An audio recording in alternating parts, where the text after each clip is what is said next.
Welcome to another episode of the Dibbly Dobblers Cricket Podcast.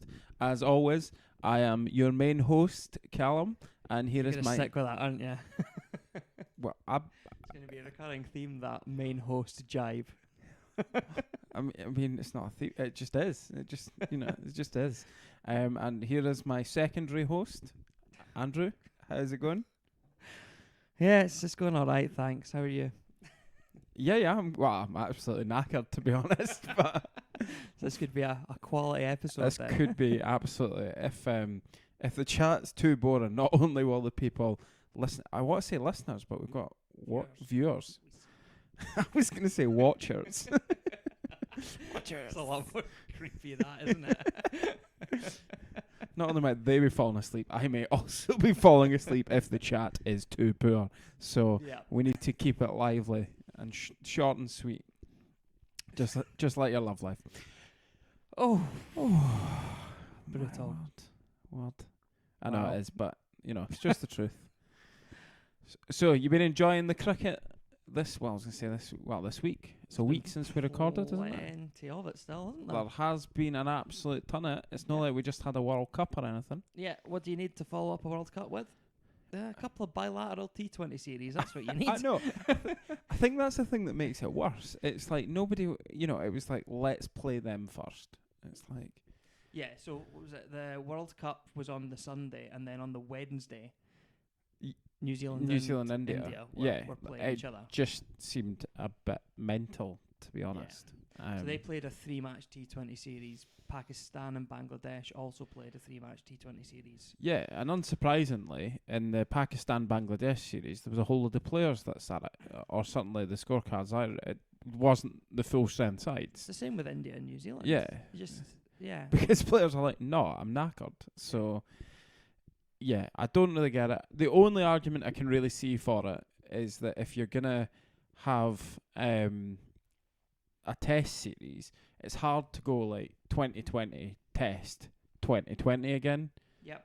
So from that point of view, I get it, but I almost think there should be a slight ban on, like, almost like a 2-week after cricket ban. Just be like, domestic cricket's fine, Yeah. but like international cricket, just be like, nah, just stop. We're in a sort of era where we're talking about like player welfare a lot more and things like that, and I'm just not really sure it's the best plan in the world. Yeah, it does seem like there's an awful lot of cricket. I think everyone is motivated. Well, there is a sort of unhealthy motivation with revenue, but that at the same time is just international cricket has to make its ends meet. There's too much at the moment, I think.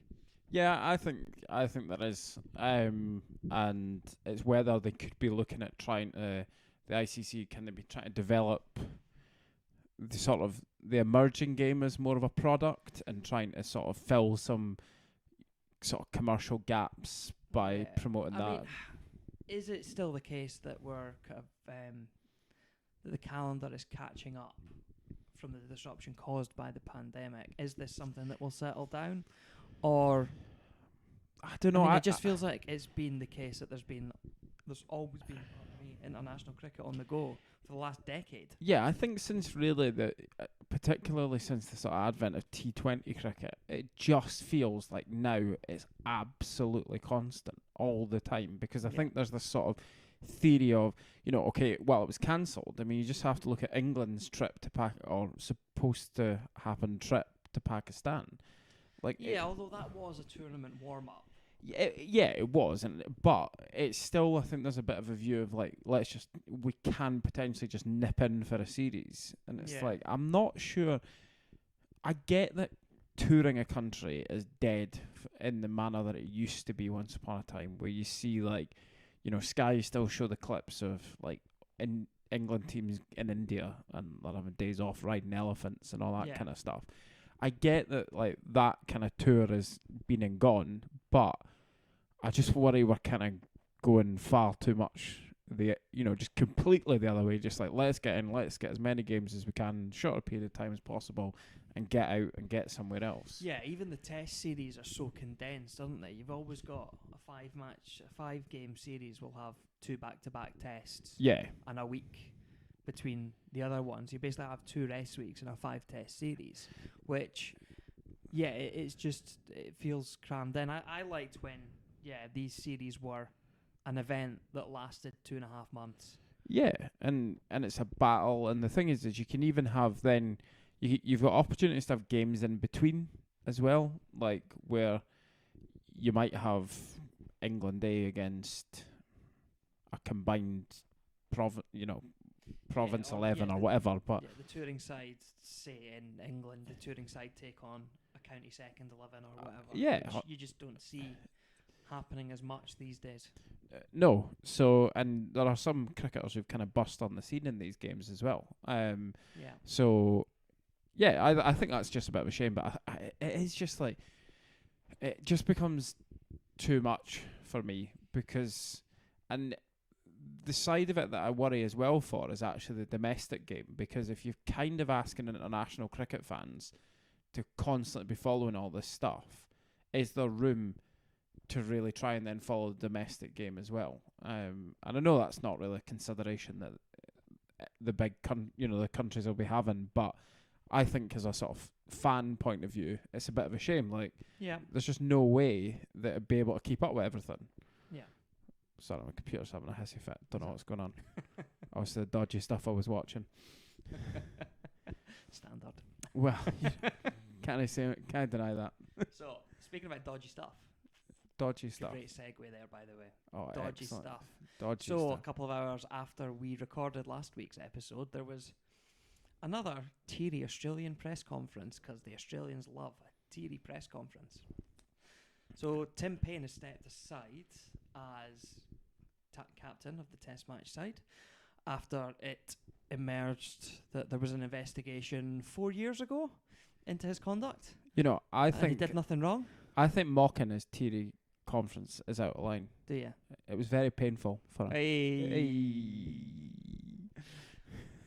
Wow. That's for you guys. That's dad joke central here. Like, what did you make of it? I don't know.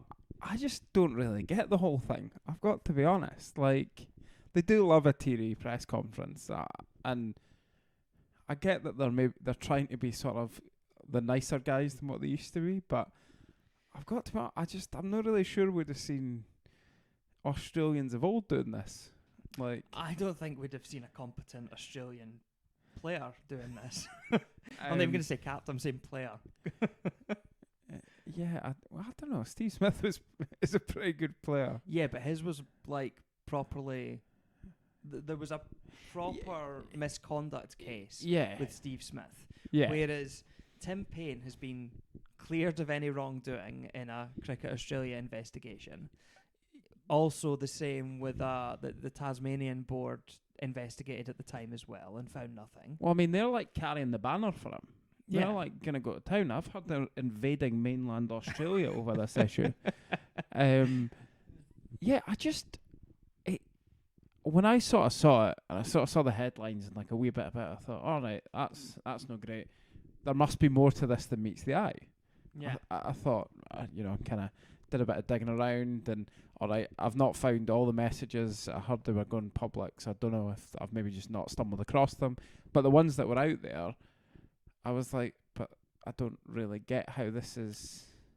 Yeah, I mean, there is a case of he was sexting another woman when he was married. I mean, that's there's the personal conduct issue there, if not a employment misconduct issue. Yeah, but I also think he wasn't doing it as what? Well, it didn't take place while he was Australian captain. Yeah, it was before. So it was before he was. He's a sportsman. He's not a politician. Yeah.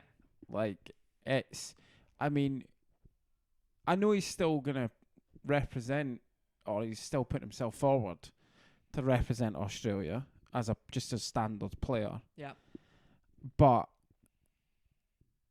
I just don't. I mean, we've got Karim Benzema in the footballing world who's been convicted of like blackmailing someone over a sex tape, who's still rocking out for his national team. Yeah, but he wasn't for a long while. No, I know, but no, and now he's guilty. He's just carrying on. Yeah, Makes total sense.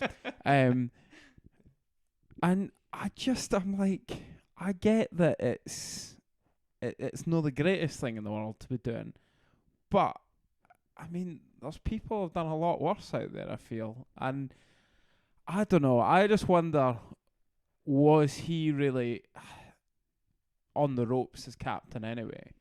And maybe somebody had a quiet word in his ear just to go, look, Tim, maybe this is just so that we didn't have to punt you. Here's a way of getting out of this. I don't know. I don't get it. I think I must be missing something, but I'm not sure.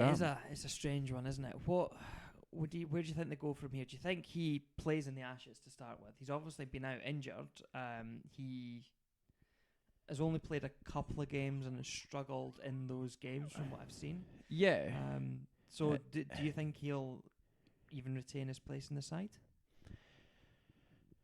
I don't know. It's a tough one. 'Cause I think, to be fair, I know he's not played a lot of games, but actually his recent spell and without any massive scores, yeah, there are as many Test centuries at this table as there are in Tim Paine's history. Well, that's true, but it's.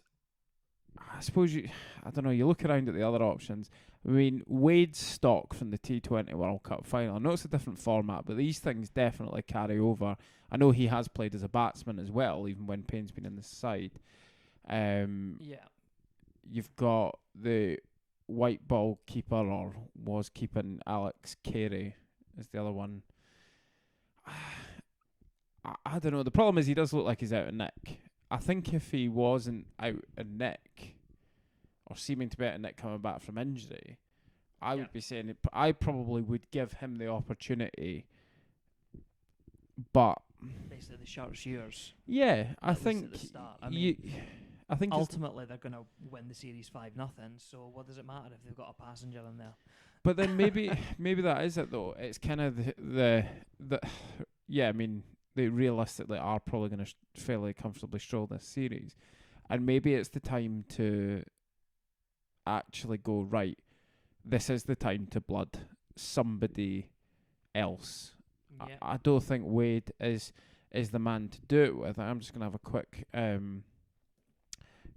Google or search of, is it Josh Ingles? Yep. Who played at Leicestershire this summer, didn't he? Yeah, and he's younger. He's 95, so what is he? He's 26. I mean, it's maybe a time to bring a younger guy in and someone who can be your guy for the next 5 or 6 years. Yeah, because in the end of the day, from an England-Australia point of view, you know, we see with the white ball, the white ball teams are always building to the next tournament. And with England and Australia, you're really building for the next Ashes. Yeah, you are. Now, if you think you're going to very comfortably win that Ashes series, which I think, especially given that they're at home, they should definitely be. So they should. I think they should be looking for who's going to be at the next Ashes and try to do that. And I think realistically, it's not Tim Paine. I feel for him in this situation because it just seems weird. It does, yeah, I agree. But I'm not sure he just doesn't seem to have that quality there as a player. And if he's not there as the skipper, I just think he's probably not worth his place in the team. Yeah, it sounds like Pat Cummins is going to replace him as captain. Do you think that'll just be an interim appointment? Do you think he'll just be given it for the Ashes initially? I think that's what they'll do. And then slide Steve Smith in afterwards. Because, I mean, yes, there was the whole Sandpaper Gate saga. He was given a ban from being in a leadership position. He's now served that. He is Australia's best player and their best captain in their Test match side. Surely just give him the job.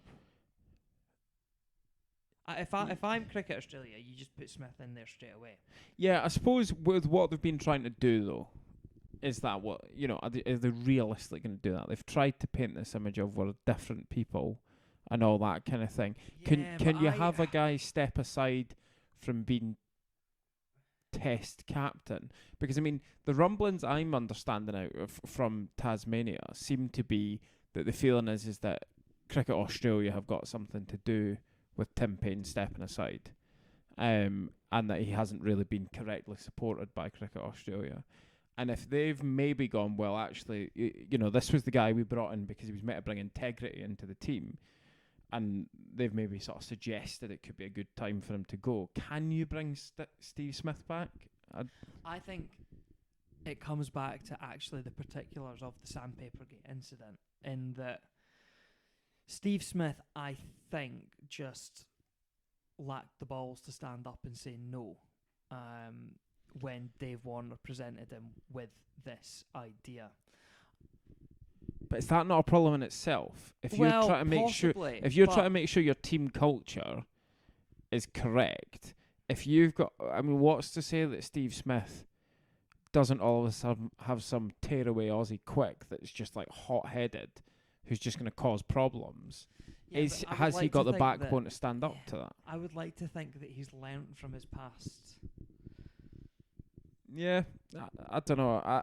I suppose your other again, it's, well, do you look at who I mean, Smith's going to be at the next Ashes, so yeah, I get your point, but I just generally don't like a bowling captain, particularly in Test match cricket as well.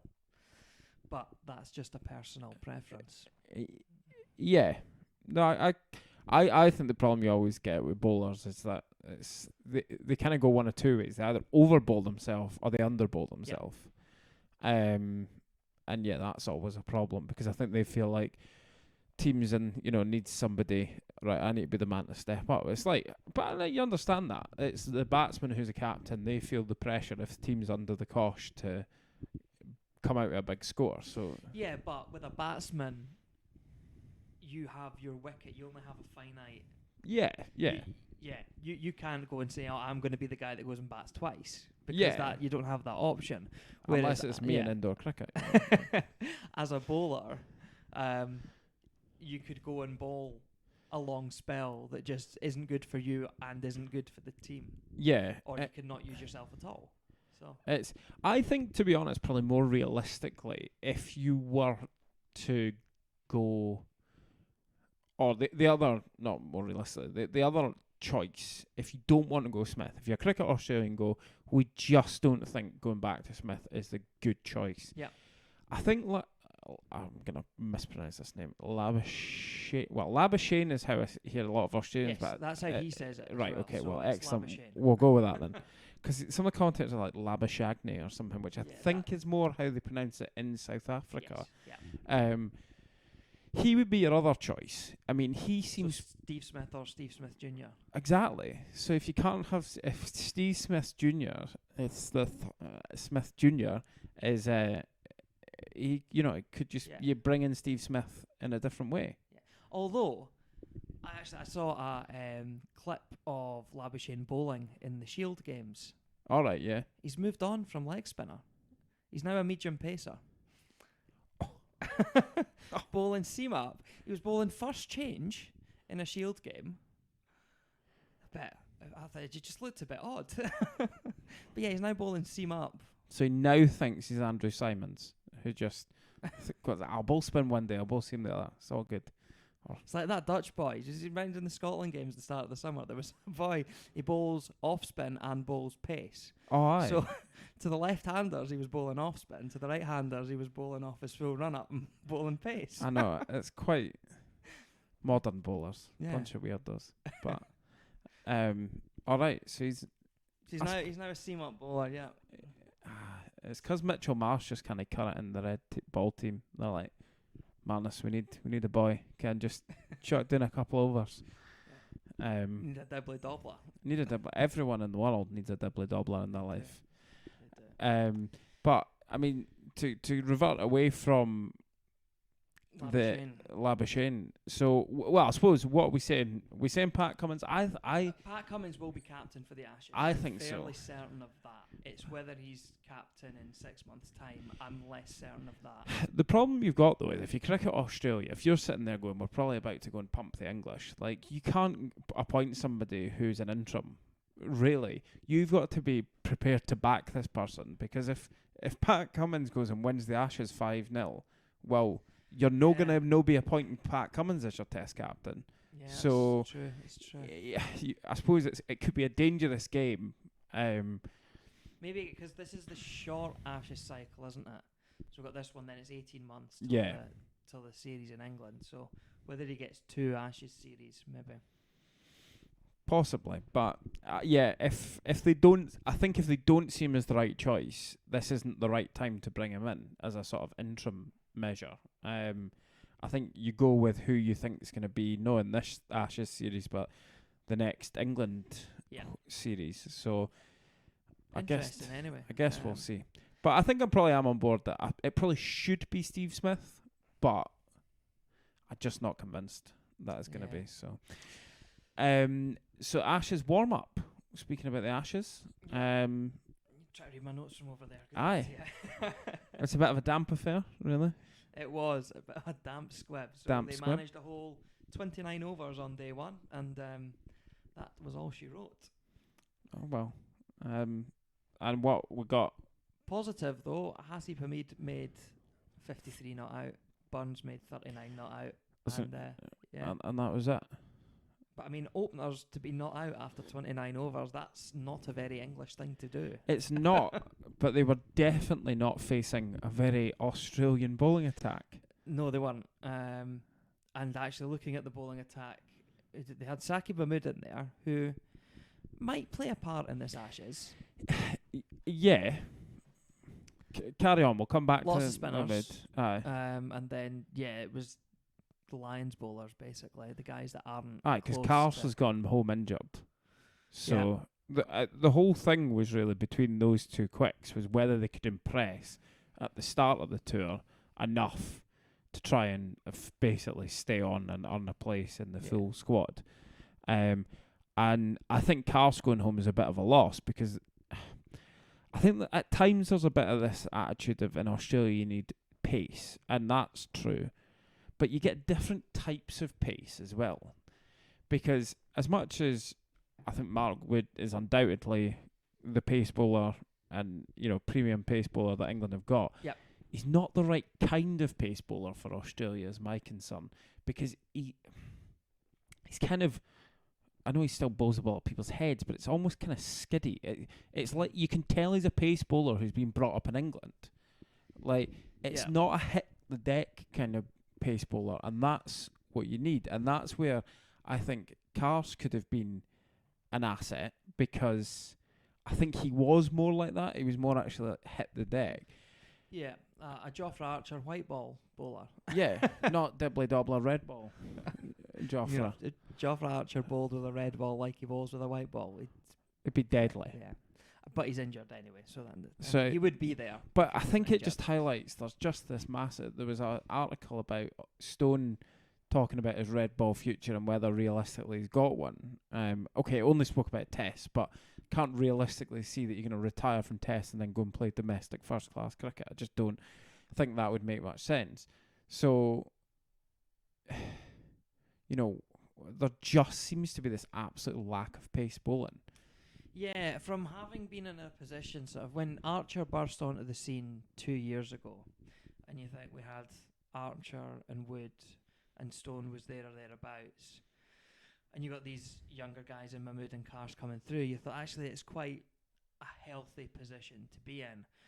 Mark Wood isn't getting any younger. Or fitter. Yeah, Jofra Archer just isn't good enough as a test match bowler.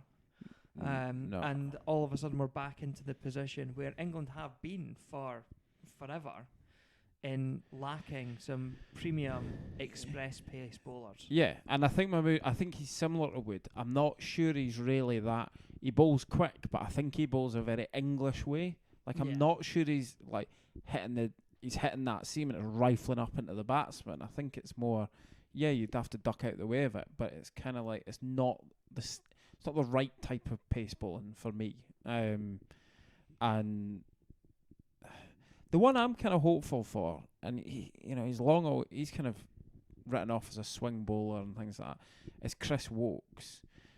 Yeah. And I just wonder if Wokes can be used in a slightly... When you watch Wokes with a white ball, he kind of bowls a bit more sort of into the deck a wee bit. Yeah, it tends to go more back of a length. Yeah. And he... With a white ball, I'm not saying he's an absolute express bowler, but he bowls at a decent enough pace. And yeah, it's not. I don't think he's touching 90, but he's up in the high 80s. Which, at the end of the day, if you're hitting that back of the length, you're hitting the seam, you're getting it to do something, and you're making the batsman think. But the problem is if you're going to do that with him, you need to bowl. You need to make sure his spells are short enough that he can sort of put more effort into shorter spells. Stokes actually being back I think he is probably the right sort of style. He is an asset in him being back. Yeah, because he bowls he bowls that sort of heavy ball kind of thing. Again, he's obviously going to have to be managed because he's coming back from injury and whatnot. Although a finger injury, so hopefully, physically, I know he's obviously had his other things going on, but physically, hopefully, he's not in too bad a position. Yeah. But yeah, you just have to watch. If these guys are going to bowl like that, you need to make sure the bowling shot. It's hot as well. It's going to be hot. So, but yeah, there's just. I just don't know where the sort of express pace seam bowling's coming from, and I just think until England can sort that out, but you do kind of look at the English bowling arsenal just now, with the red ball. Not so much. I know they've got more talent with the white ball, but they lack spinners. They lack express pace. They've got an army of home condition bowlers. Yeah, but that unfortunately has always been the case. And I don't know how you resolve it. Everyone's going to be strongest in their home conditions because people are going to adapt their game to the conditions that they're used to playing in as they grow up. Absolutely, but where's our Steve Harmison? Where's our Chris Tremlett? Big lads that can come and just knock people's heads off. It's and Tremlett, when he had the success down under. By that point, he wasn't bowling the sort of express pace that early Chris Tremlett was bowling. Mm-hmm. I'm pretty sure he was actually bowling sort of mid-low 80s. But, I mean, the guy was a giant and a brute of a thing. So, I mean, he just kind of... so, yeah, some in England are going to need to... And I think they're going to need to sort this problem not just to play in Australia. I think they need to sort this problem to play everywhere that isn't England or New Zealand. Yeah. So we will see. Yep. Well, speaking of New Zealand, indeed. Come on to the last segment. Everyone's we've not done in a while. Very pleased to hear that. Yeah. So for our YouTube viewers who are new to the podcast, we have the Paul Collingwood. Yeah, we named it after him, didn't we? Yeah, the Paul Collingwood Dibbly Dobblers Hall of Fame. Is that the full That's right, and we're about to put in our third inductee. So obviously Paul Collingwood was the inaugural member of the Paul Collingwood Dibbly Dobblers Hall of Fame. He was joined in the room by New Zealander Scott Styris, and you're keeping us in that part of the world for our third inductee. I am, and I'm going to induct an equally beautiful human being as Mr. Scott Styris. Yeah. Goes by the nickname of Lugs. Lugs. Probably makes you feel good about yourself, Andrew. You might be not the ugliest person to feature on this podcast tonight. Well, you're here. Exactly. Point stands. Also, wonderfully, his middle name is absolutely fantastic. His middle name is Zinzan. Zinzan. Wow. Zinzan. That's quality. So the third inductee into the Hall of Fame is New Zealand all-rounder Chris Harris. There he is. For our YouTube viewers. There he is. There he is in all of his glory. Producer Andrew has done a stellar job there. You know, secondary host stroke producer. You know, you get that title. I'm main host stroke executive producer. So, well, the executive producer just takes credit and doesn't do anything. So sounds about right. So Chris Harris played 23 test matches for New Zealand, taking only 16 wickets. So we're not really inducting his Dibbly Dobbler prowess due to test matches. Although this has kind of been a bit of a running theme of our inductees. Yeah. They've been all-rounders in test match cricket. Although he didn't have a glittering batting career, high score of 71, which I believe was against England. And only an average of 20, so not a great red ball or test match player, should I say. But with the white ball, batting average of 29 in 250 matches. But with the ball, 203 wickets at an average of 37.5, which, okay, average isn't immense, but 203 wickets. Economy 4.28. Decent nicks. Right, I mean, it was about the going rate in the kind of period of his career, wasn't it? Yeah, but I think it was all one-day internationals. Just no T20Is. He's far too old for that. Did That's what I play thought. some T20s. His slight sort of claim to fame, as it were, with T20 cricket was he didn't play in the IPL. He played in the ICL. Oh, was that was the competitive? That was the Rogue competition. And he, in fact, played in the ICL World 11 as well. Wow. So, I can't remember who. There was some of the Indian guys kind of defected and got themselves into trouble, but I can't remember off the top of my head. But, yeah, so no T20I cricket at that point. But, but just 203 ODI wickets kind of speaks for itself, I feel like, when we're trying to scrape the barrel of guys who bowl slow enough to get considered. Yeah. I did love that Cricinfo described his bowling style as slow, medium wobblers. And I thought, needs to get him into the Hall of Fame just for that. But he does have a first-class batting average of 45. So, I mean, that is no mug. Do you see why he got into the test match side? Yeah, and to be fair, when I was having a look at some of the stuff he was up to, when in 2002 when he played against England, which included the mate of the other Chris Harris, Freddie Flintoff.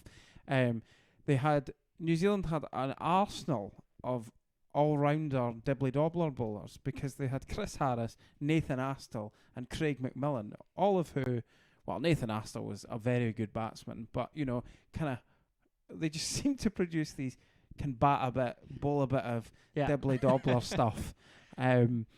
So, yeah, I mean, that was just... We may see some of his chums featuring again on the Hall of Fame, I feel. Yeah. I mean, I feel that this is going to be pretty heavy on Kiwis and Englishmen. Well, I mean, what conditions do slow, medium bowlers who kind of just swing the ball a little bit? I mean, just enough. Yeah. It's very UK and New Zealand, isn't it? Yeah, so I think that's... Maybe we should make that our challenge for number 4. For it not to be someone. There is a total cop-out, to be fair, for number 4, not from either of those two. So actually that's not that big a challenge, but we should... It's the one after that is the issue. Aye. Well, I dare say number 4, spoiler alert, may well be Steve Waugh, but who's Australian fame. But did he have a brother? Aye, he heard of him, aye. He was alright as well, aye. After that I'm kind of struggling for, because I was even going Jesse Ryder. Oh wait, no, he's a Kiwi. So yeah, struggling a bit. So, but as always, we're on Twitter. So hit us up at DibDobPod if you've got any suggestions. To where is it? Somewhere down here. It's just behind your laptop. Down there. here. Yeah, so spot on.